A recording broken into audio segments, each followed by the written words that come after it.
Krisis makanan di Myanmar berada pada tahap yang belum pernah terjadi sebelumnya dengan keadaan yang semakin merosak. Bayangkan dua negara yang berada dalam satu kawasan, berbagi batas geografis, iklim tropis, dan potensi agraris yang mirip.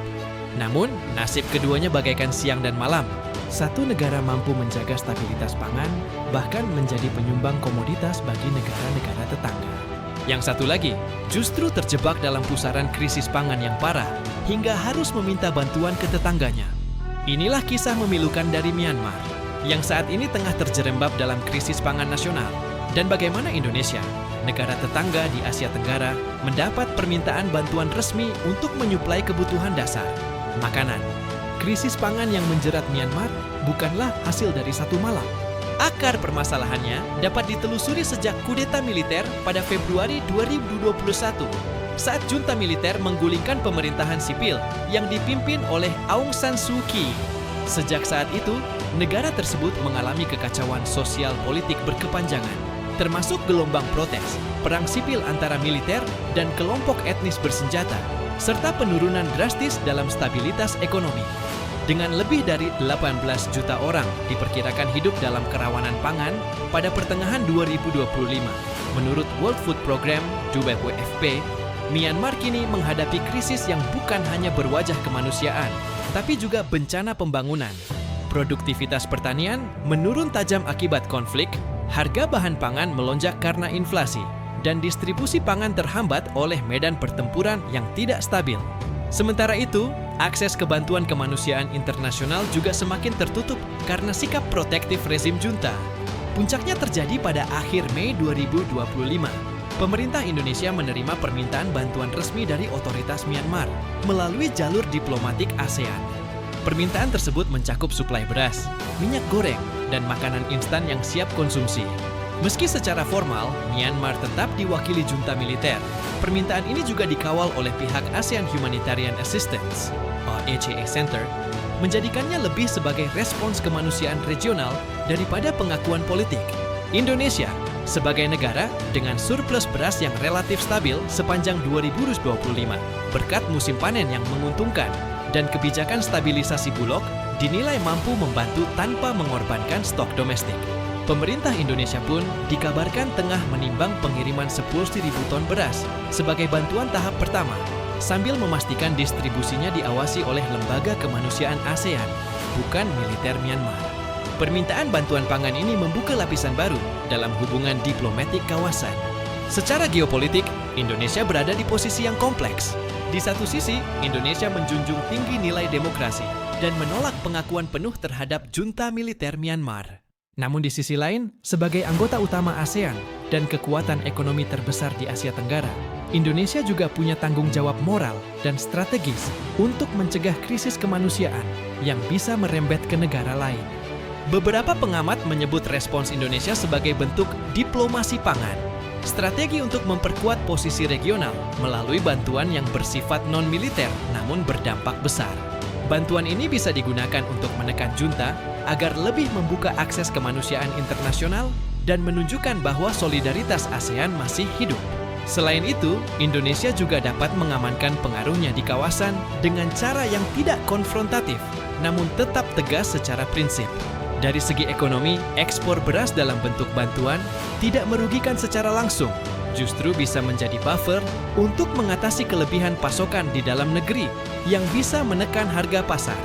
Namun tetap saja, perlu pengawasan agar bantuan ini tidak mengganggu ketersediaan lokal, terutama menjelang musim tanam kedua di Indonesia. Krisis pangan yang melanda Myanmar telah menjadi sorotan dunia, bukan hanya karena skalanya yang mengkhawatirkan, tetapi juga karena dampak berantainya terhadap stabilitas kawasan Asia Tenggara. Dalam konteks ini, Myanmar bukan hanya menghadapi bencana kelaparan, tetapi juga potensi kehancuran struktur sosial yang lebih dalam. Ketika pangan tidak lagi tersedia secara merata, maka muncul konflik horizontal di tingkat akar rumput, muncul ketegangan antara kelompok etnis, dan makin melemahnya kepercayaan masyarakat terhadap pemerintah, baik sipil maupun militer. Ini adalah titik di mana kelaparan bukan hanya masalah perut, tapi juga soal eksistensi negara itu sendiri. Yang lebih ironis, Myanmar sejatinya adalah negara dengan kapasitas pertanian yang cukup menjanjikan. Wilayah Delta Irrawaddy misalnya, merupakan salah satu kawasan paling subur di Asia Tenggara. Namun, potensi ini hancur lebur akibat ketidakstabilan politik dan keengganan pemerintah militer untuk membuka akses internasional secara luas.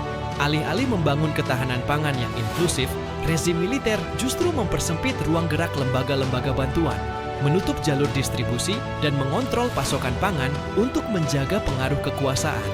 Dalam situasi ini, rakyat kecil menjadi korban utama, dan mereka terpaksa menggantungkan harapan pada bantuan luar negeri, seperti Indonesia.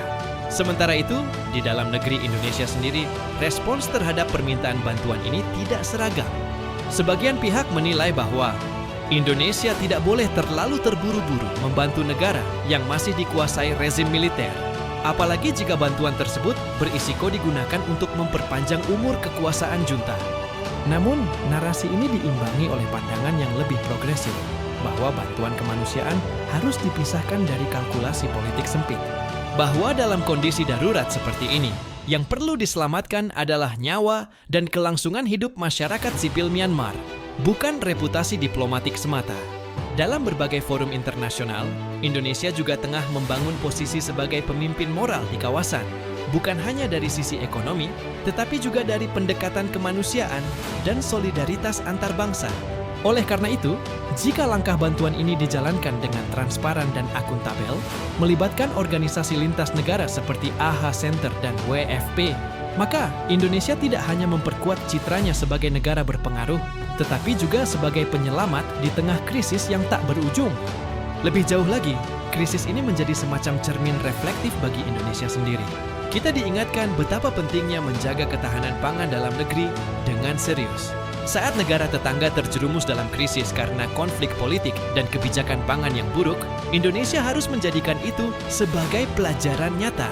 Perluasan lahan pangan, diversifikasi komoditas, penguatan logistik pangan nasional, serta pelibatan petani lokal dalam kebijakan pangan negara adalah langkah yang tidak bisa ditunda.